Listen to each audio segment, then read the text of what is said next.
Hi, Muneera. Thank you so much for joining me today. I am excited to get reacquainted with Ayurveda. I know you and I had a chat, and I have a recording in my membership. And then you had reached out because somebody had messaged you, and you said, I think I better update Kim on a little bit more of what I've been doing. And so I wanted to now, because I have a podcast, since we did the group recording, I wanted to learn a little bit more about what you've been up to and more specific about Ayurveda, which is the work that you do, and how it pertains to pelvic health. So if you would start us off by just telling us a little bit about you, what brought you to Ayurveda, and then we'll start to dive into what actually is Ayurveda and more particulars down the road. Okay, thanks, Kim. Thanks so much for having me. Always fun to chat with you about Ayurveda. And I just want to say I'm coming in from Salt Spring Island today. And I like to do a land acknowledgement before I start. So I just like to say that this is the ancestral unceded lands of the Halkaminam and Senchotan speaking people where I am. And I'm honored to be on this land and be doing my Ayurveda coaching work. So my coming to Ayurveda story is kind of interesting. So I'll take a few minutes. I actually didn't come to Ayurveda until I was 20 years old. I grew up in India in a family of Western doctors. And, there was the little white pill for everything that came up in my body. And I was always curious. I was like, but why? Or what is this? And so, I went along with the practices of my family until at 20, I met this Ayurvedic teacher here in Vancouver, actually. I'd moved over to Canada then.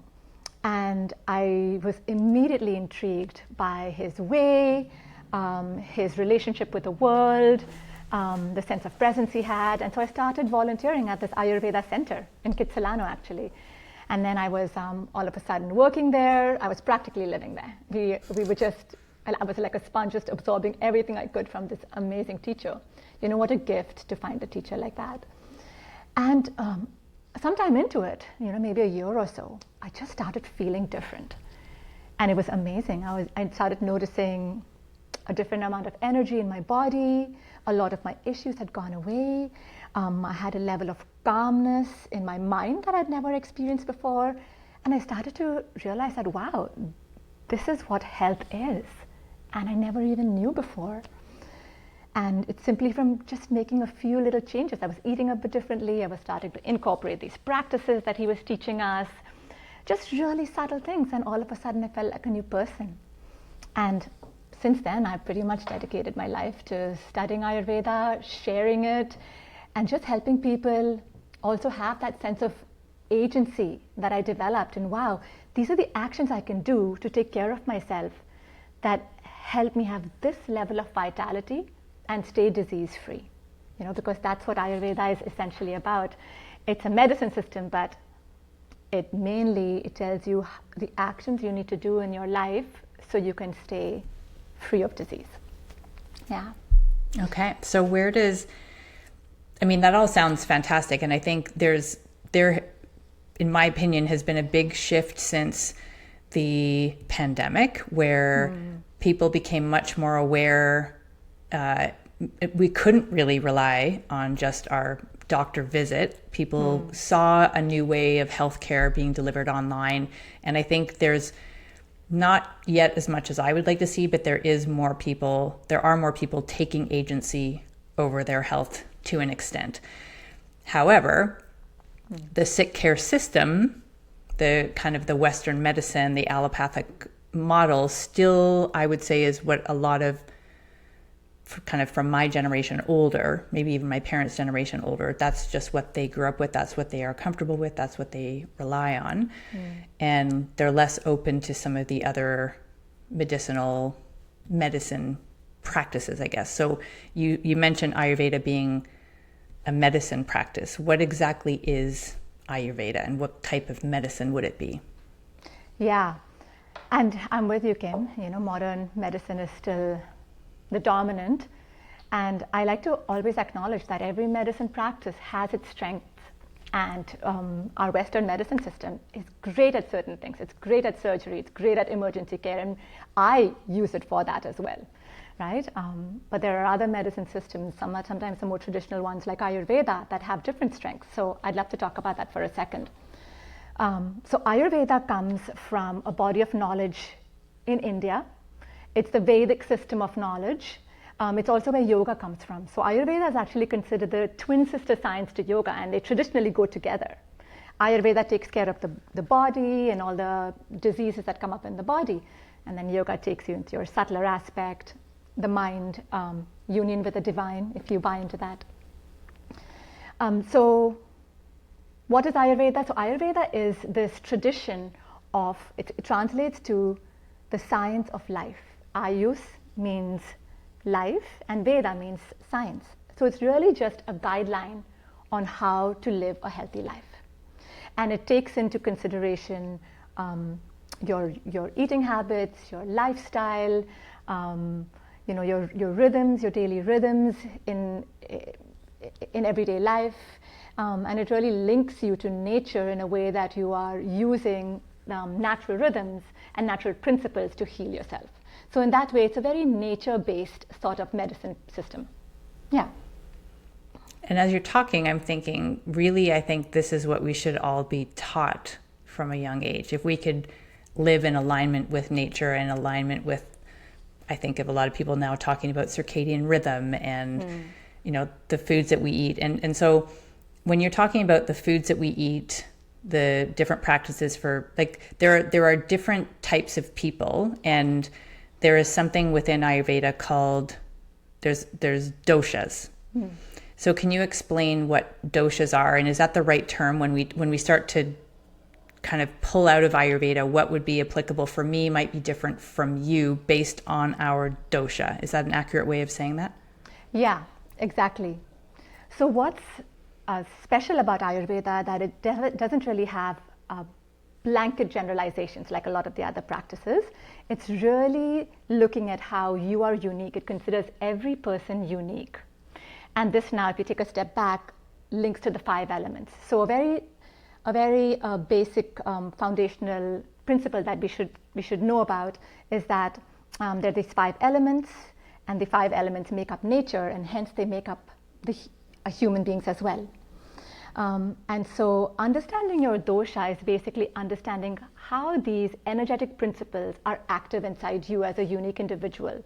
And that sort of ratio of the 5 elemental energies is different for each person, decided at conception. So when egg meets sperm, this is sort of a blueprint created of how these five elements of nature are working within you, and you stay with that for life. And so the first step, according to Ayurveda, would be to understand what your doshic balance is. So the 5 elements, just really quickly: space or ether, air, fire, water, and earth. Okay, I went from the least dense to the most dense in order. And these give rise to the 3 doshas, which are Vata, Pitta, and Kapha. And I'm just naming them because anyone who reads further or goes into Ayurveda a bit more will immediately come across these 3 terms. And don't be scared, Vata, Pitta, and Kapha are just really simple Sanskrit words that don't have an easy translation in English, so we've stayed with them. And they're talking about these 5 elemental ratios. And so a good first step for anyone curious would be to maybe read a little bit on Vata, Pitta, Kapha and maybe do a self-assessment quiz to see if they can understand how much of Vata, Pitta, and Kapha are playing out in their system. And then you go from there. Okay. I have done this before, and I can't remember. I feel like I was Vata, but I'm not 100% sure. So what are some characteristics of Vata? Some characteristics, like if you were to generalize, and I know that that's difficult to do, but if you were to generalize, who would be following in the category of Vata, Pitta, and Kapha? Yeah, I do. I can generalize, I do. And I think, Kim, you would be Pitta and Vata mixed, is what I get from you. So Vata is a combination of air and space, the first 2 elements. And you can just imagine the qualities of air and space: light, dry, mobile, subtle, cold. So Vata people will tend to have those qualities strongly in them. If you see me right now, I've got layers and layers on. I've got socks and bundles and sweaters, my warm cup of tea. I run cold. I tend to be dry in my system. I have a lighter physiology, like not as much muscle mass or dense body tissue. These are all qualities that come with Vata. Along with it will come like an energetic predisposition. So I'm a fast thinker and I talk fast and I'm spontaneous and I'm creative. You can imagine like the things that come with light and airy things. So that's Vata in a nutshell. Pitta is mainly fire element. So fire with a bit of water. And so Pitta people tend to have that heat, sharpness and intensity of fire. A lot of your leadership positions, your CEOs, your politicians, your sports people, they've got that fire, they've got that ambition. They tend to have more medium musculature, they tend to be more active and goal-oriented, they do a lot more in their day, have a lot of energy. If you cross them, watch out, that fire flares up and you can get anger or sharpness, sharp words. But they're also very strong in their minds. They have that astuteness that comes with fire, transforming thoughts really well. Yeah, so you can imagine you're a Pitta person. And then the last one is Kapha, and they're made mainly of earth and water, the densest, sort of heaviest elemental energies we have in nature. And so they're built broader, they tend to carry more muscle, carry more fat, just naturally, broader frame. More slow moving, more relaxed, more calm. The flip side of that is that they're just more nourishing and generous. They're really nurturing of people who just you feel so much love around and they'll take care of you and you feel relaxed around them because they're not trying to do 100 things and they're not distracted like the Vata person. That's your Kapha energy in a nutshell. Yeah, so I'm a Vata and my husband is a Kapha. And it's a good combo, You need each other to balance you out. So when you talk about back to conception, egg meets sperm,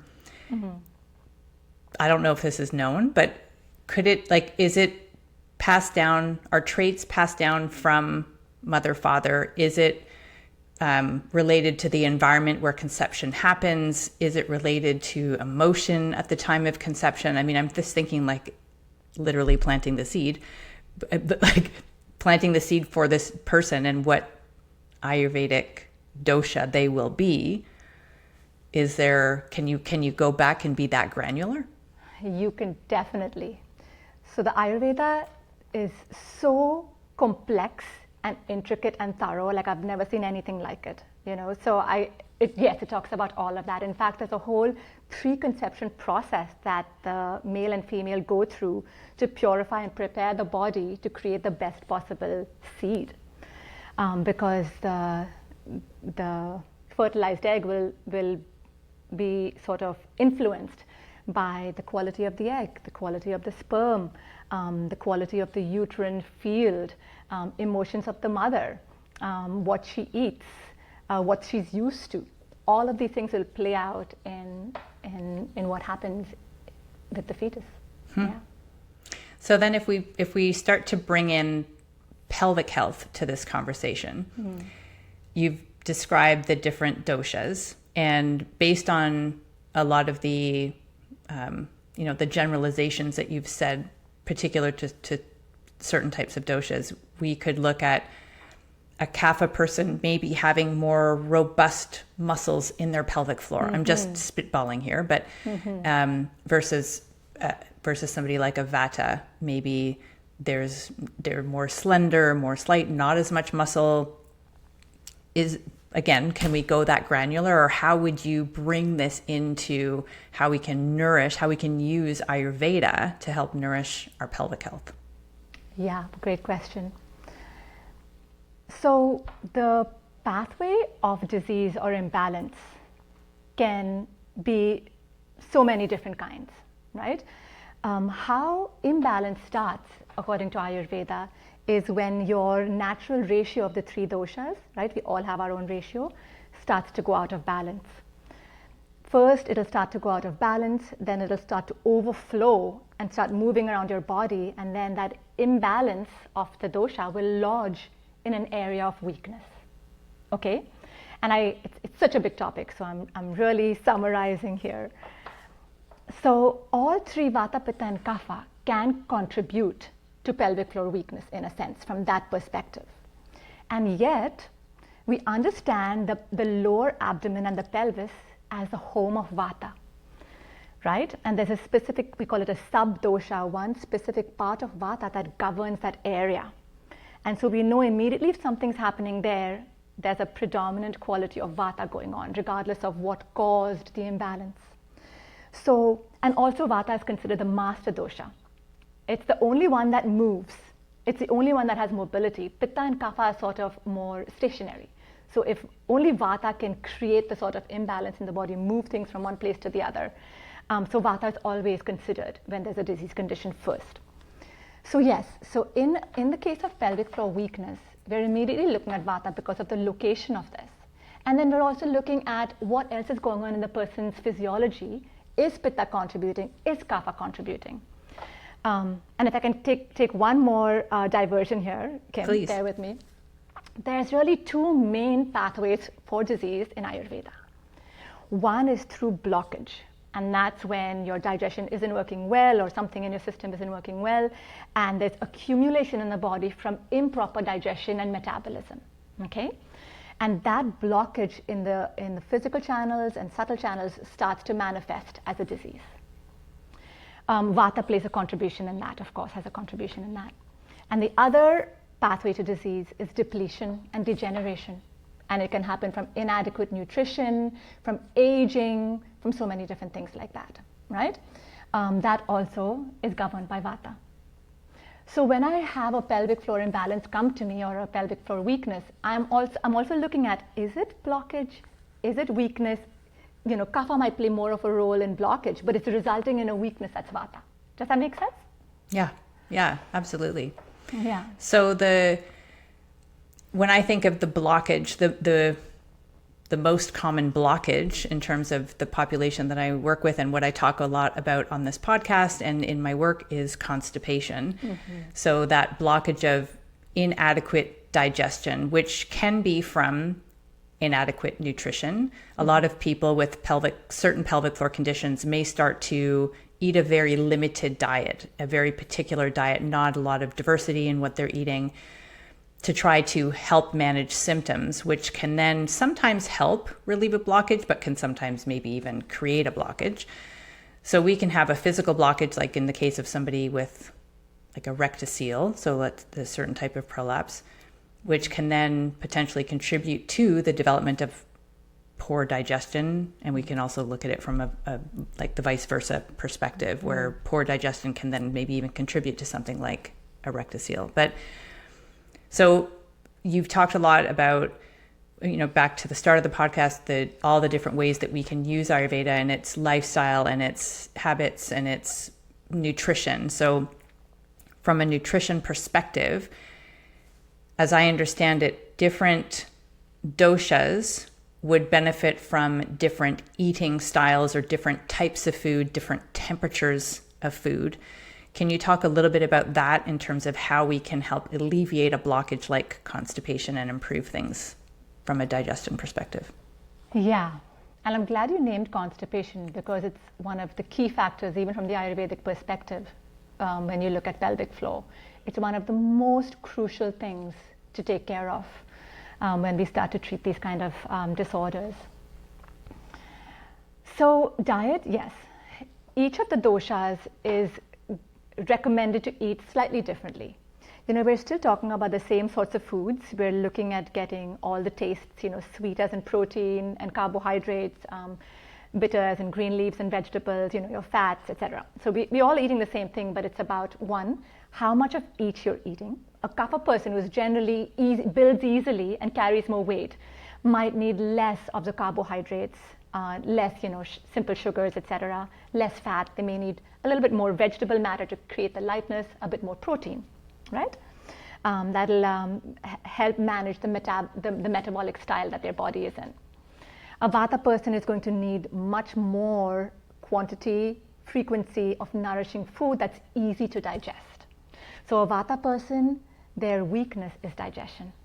That flame, that what we call the flame of digestion, we call it Agni, is always it's like a flame in the wind, imagine. right? It's like a little bit flickery. You never know when it's going to be strong.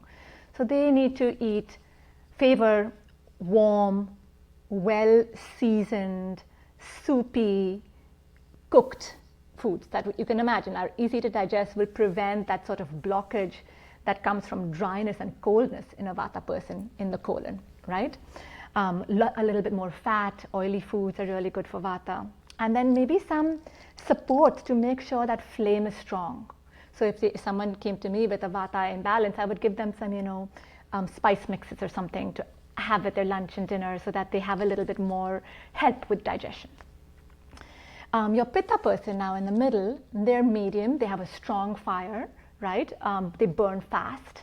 So they're going to need a little bit more heavier diet. They'll need more protein. They can take a substantial amount of carbs, but they need the vegetables because they need to alkalize the system. Pittas can tend to run a little acidic, if anything, just from all the fire in the system. So a Pitta person might need to eat 3 substantial meals. They can probably take a little bit of raw food because they have so much heat in the system, right? They can probably have a little bit of salad and be okay, but they have to really pay attention to fat and protein, or else they're going to burn through their food really quickly, start snacking, get hangry, like all the things you want to avoid for a Pitta person. So yeah, there's some general guidelines like that. And then you can also really go down that rabbit hole and look at specific foods and vegetables and fruits that are beneficial to each of the 3 energies. And that's a little bit more complex, and I don't think everyone has to start there. Just looking at general recommendations for what to put on your plate, or general guidelines for how to prepare your food or how often to eat, I think that's a great place to start for the 3 doshas.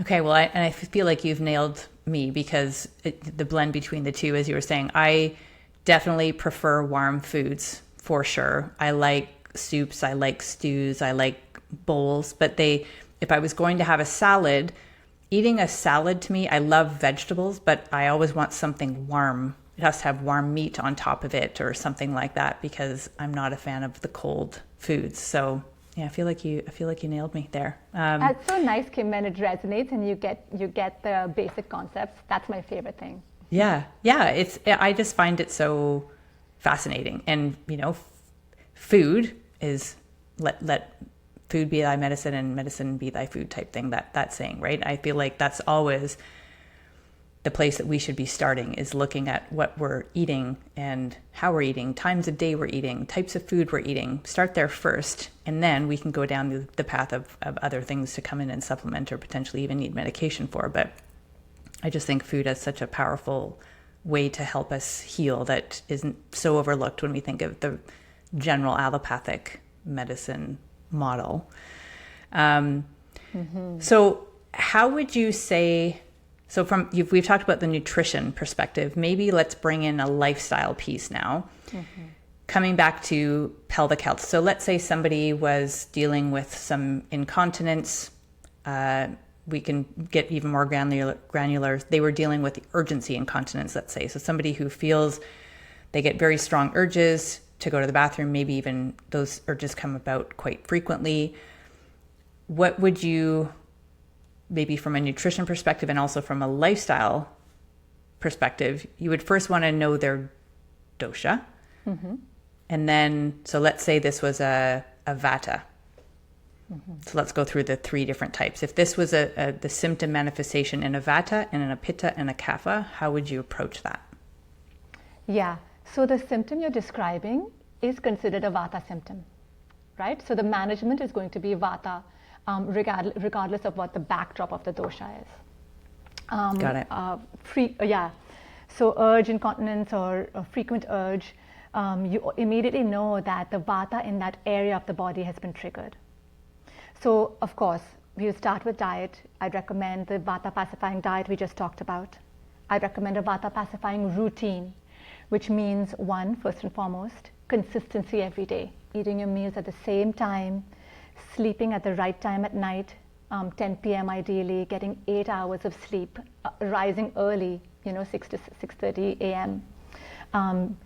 And I'm just going to talk about sleep for a second here, because one of the main things that increase vata in your body are improper sleep, or sleeping late, or skipping sleep, right? So sleep is key. consistency is key because the nervous system stimulation in Vatas is generally more. And the more consistent your routine, the more your system relaxes. And there's such a nervous connection to the frequent impulse for urination, right? So you want to, as much as possible, calm and soothe the entire nervous system of a Vata person, especially when out of balance. So sleep, consistent routine, Vata pacifying foods, managing stress in the mind. So, I'll always bring in a grounding breathing practice, like a long exhalation, Ujjayi or Nadi Shodhana, alternate nostril breathing, something like that. Vatas have a subtle quality. Subtle practices go a long way for Vata. Just slowing down, doing some breathing. If they're able to walk in nature or meditate, things like that. It's incredible how much of a difference it makes. Not rushing, not taking on too much. You'll see a direct difference in just the nervous impulses in the body as well, and even with the lower Apana Vata area. And then the last thing that I want to mention, which is really, I think, one of the best kept secrets in Ayurveda, is using warm oil on the body for massage. It's called Abhyanga, and it's one of the best medicines preventatively and then for treating any disorders for Vata. And it's just, if you call it self-massage, you take warm oil, ideally something that's good for your physiology. So sesame, for example, is a good one for Vata, untoasted sesame. There are amazing medicated Ayurvedic oils that I recommend to people as well. And you just do a warm oil massage all over the body in a downward direction. You're not stimulating, you're calming. So downward in the direction of the hair growth. Head, body, feet, put some in your ears, and then have your shower in the morning. It's before shower practice. And the effects it has on Vata is just astounding. It balances the whole Vata regulation in the body, tones the nervous system, the musculature, the skin, stimulates the digestion, supports sleep, immune system, and and if you're talking about pelvic floor weakness, you would just take a little extra and massage in the pelvic area, lower abdomen, around the perineum, the genitals. In Ayurveda, we do what is called localized treatment a lot for prolapse and pelvic floor weakness, and we won't get a chance to talk about it probably here, but I just want to mention that you can just take any good food grade healthy oil that you're using and apply it right inside your vagina and massage it. And the oil goes right in there and strengthens the muscle in a localized way. That's considered one of the best remedies for pelvic floor weakness in Ayurveda. Well, let's take some time to explore that, because I think that everybody would want to know. But just a couple quick questions before we go there. Okay. I think about a lot of, there's one practitioner I know, I think he calls it the big six from a lymphatic drainage perspective. And he has some points that he directs you to, rub 6 times, then pat 6 times around your collarbone, the side of your neck, under your armpits, by your breasts, your abdomen, your groin, and behind your knees. And so would using a warm oil, maybe even I guess my question is also essential oils. Do essential oils come in, and would they be, I would think, strategically used depending on your dosha as well, to help stimulate that digestion? And so that, I guess I'll get you to answer that question first. So is it similar to lymphatic drainage? Is it kind of coming in and doing something like a lymphatic drainage practice would do? Yeah, it definitely is. As soon as you're massaging, you're promoting circulation and movement of fluids around the body.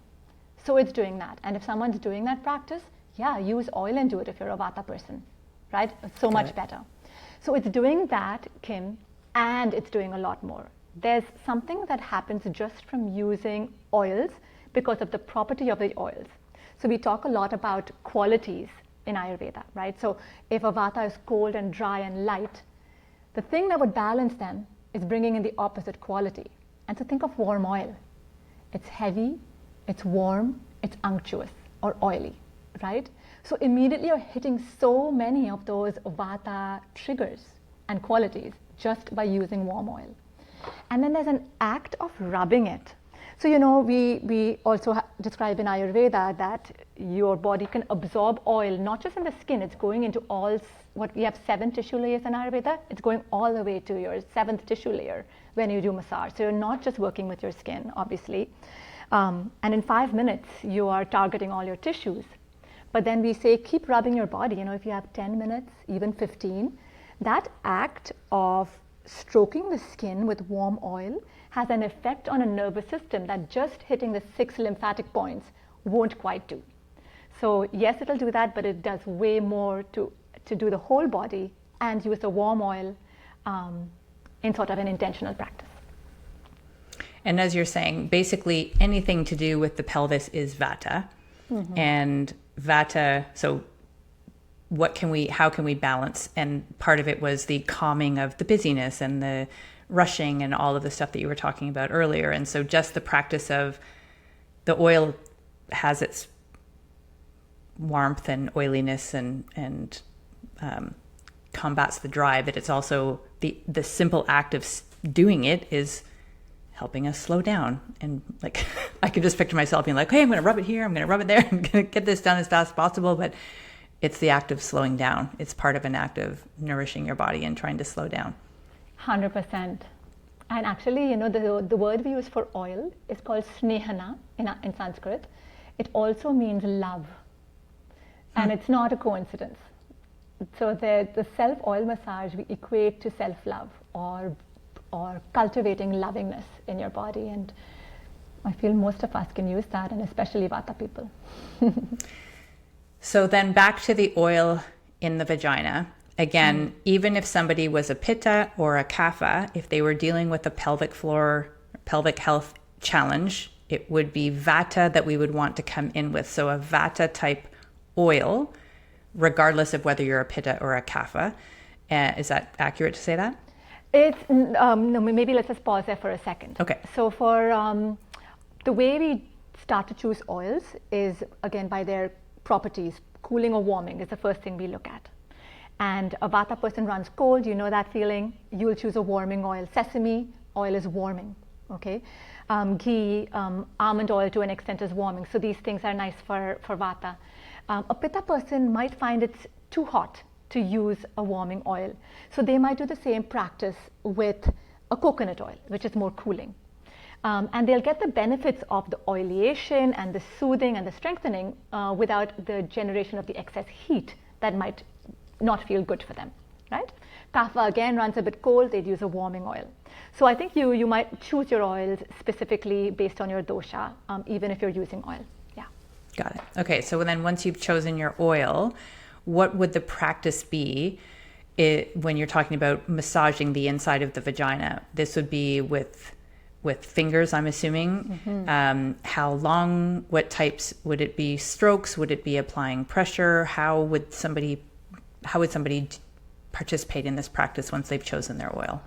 Yeah. So the whole point of Abhyanga is to get its transdermal absorption of oil.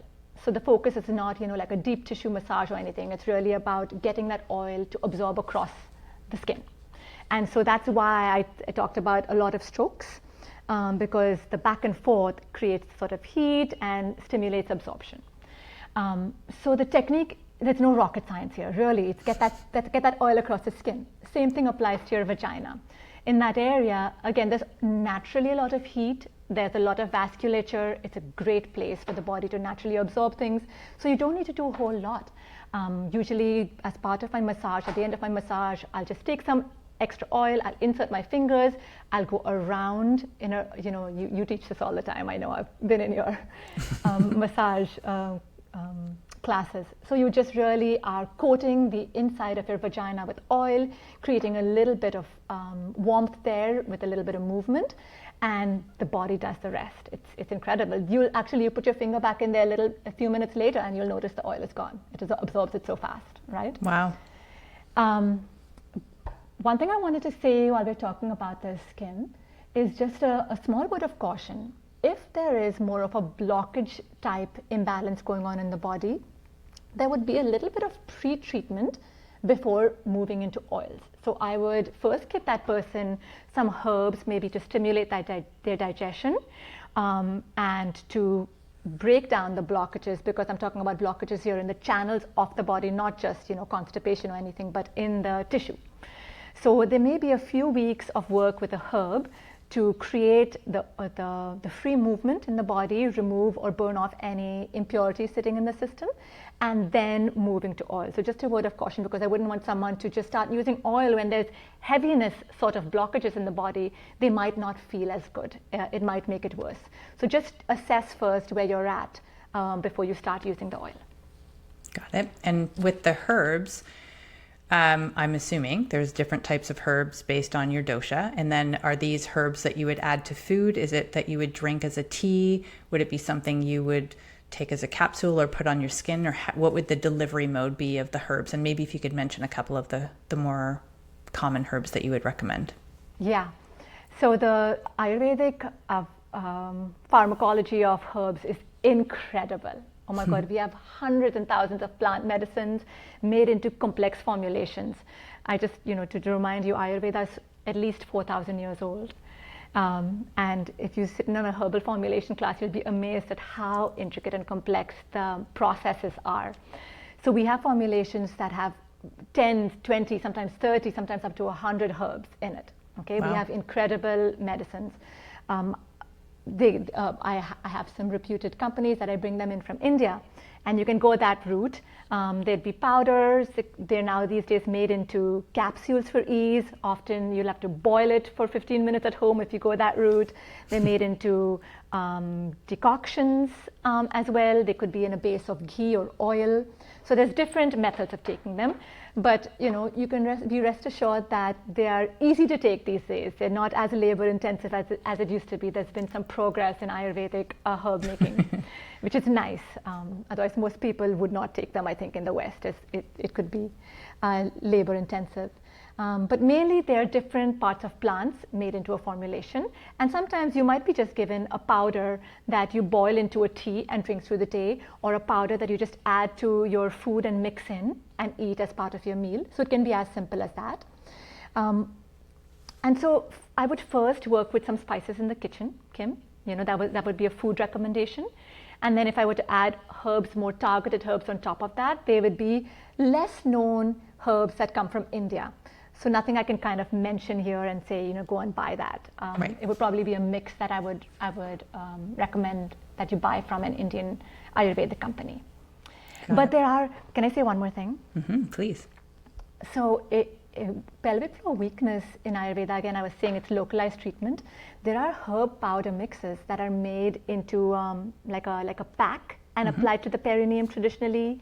There are vaginal douches, soaking a tampon and inserting it in for more oil absorption in there.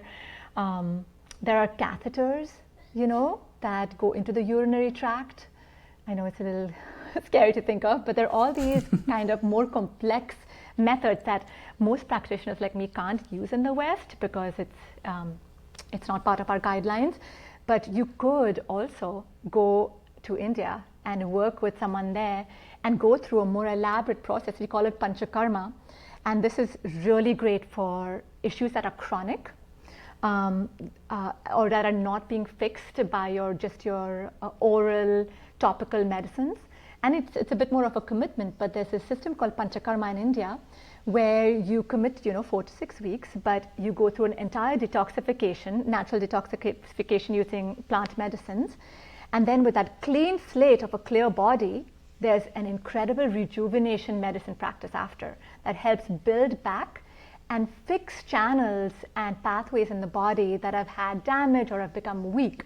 So this rejuvenation is really great for pelvic floor weakness too. You can bring back vitality to that muscle in such a good way through something we call panchakarma, for anybody who's curious to look it up.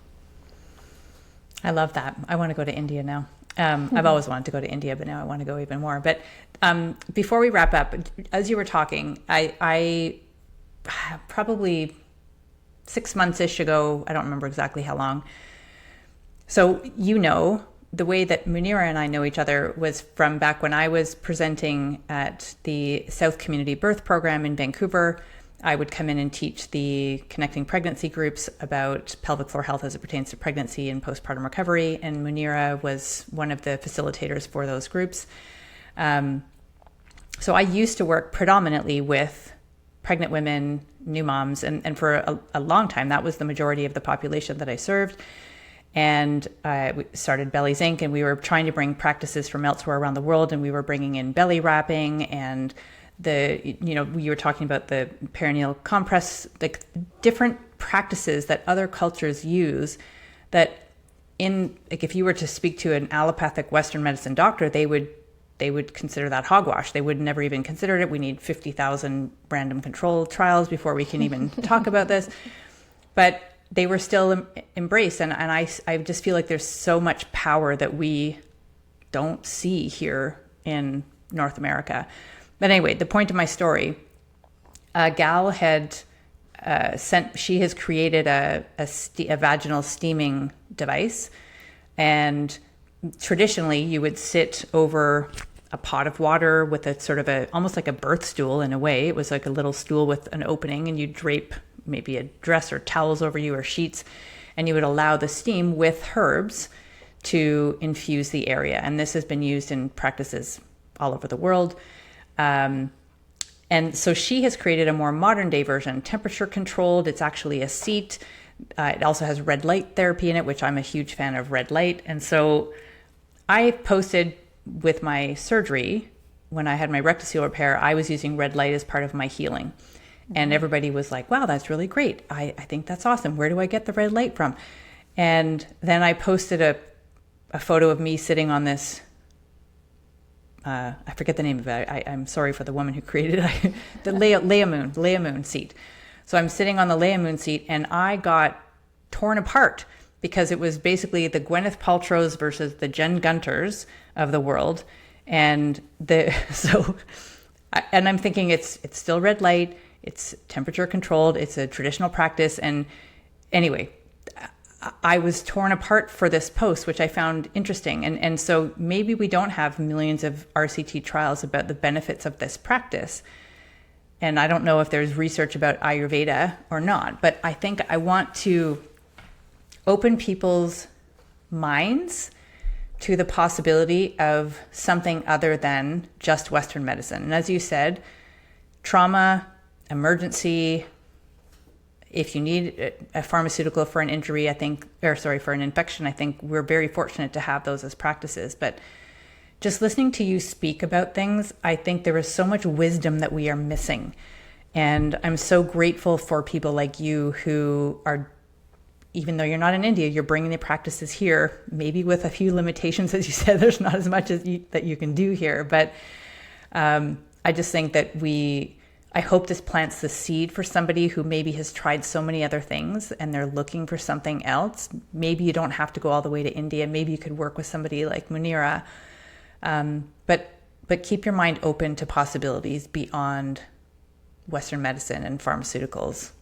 I just think that there's such a rich opportunity there. And just like, as you say, I would like to go to India and cleanse my body and see what happens, right? I feel like I'm in a pretty good state of health, but what if it could be better? What if it could be better? Yeah. Kim, as you were talking and you said keep an open mind, something came to me. Can I share? Please. I don't think I mentioned castor oil, did I? No, I love castor oil. Please talk about that. But it's one of those things that has such a bad rep here in the West. It's the thing that creates awful diarrhea and cramping in the system. It's one of Ayurveda's favorite oils, possibly the king of oils, we call it. And I want to just invite people to try doing their perineal and vaginal massage with castor oil. In Ayurveda, it is supposed to have the most muscle, ligament, tendon strengthening properties from all of the oils. And I hadn't mentioned it, so I realized I should just quickly put in a plug for our favorite Ayurvedic oil, which is castor oil. Yeah, I'm a huge fan of castor oil and castor oil packs. I've been using those for a really long time. I don't want to name the person who I recommend because recently she's been approached by the FDA and she has huge limitations put on her, and it has just So gosh. I don't want to, anybody who wants to know, please email me and I can tell you the person who I like from a castor oil perspective, but I don't want to name her here because I don't want to get her in trouble and I don't want to have to take down this podcast because of it. But yeah, thank you. I'm a huge fan of castor oil for so many things. So thank you for bringing that. And as I understand it, it's also, if I think back again to the postpartum population with cesarean scars and even perineal from episiotomies or from tearing, castor oil can really help mobilize scar tissue as well. So if we're doing any scar tissue work, that's another fantastic oil to use to help with that as well. Oh, beautiful. Yeah. So where can people find you to learn more and potentially to work with you? Yeah, my website, radiantlivingvancouver.com. Contact me from there. Yeah, I offer a 20-minute discovery call for anyone who's curious about what Ayurveda can do for them.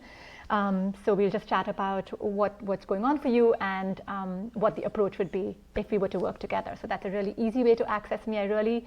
My passion and my mandate for my work is just to bring Ayurveda to people here in a simple, practical, accessible way. My passion is also women's health. I feel like we've had the short end of the stick for too many generations, and really bringing agency and care to women is what I would love to do. I've been in the maternal Prenatal, postpartum, postpartum area for so many years, and so just a quick plug for Ayurveda has great approaches for prenatal and postpartum care for women. That is also not as much known as I would like it to be. So all of those areas I'd be happy to support any women in. Yeah. Amazing. Thank you for your work. Thank you so much for sharing your wisdom and your time with us today. And I'll have all the links for people to be able to reach you, whether it's social media or through your website, in the show notes. Thank you, Kim. It was such a lovely conversation. Thanks again for inviting me in. You're welcome.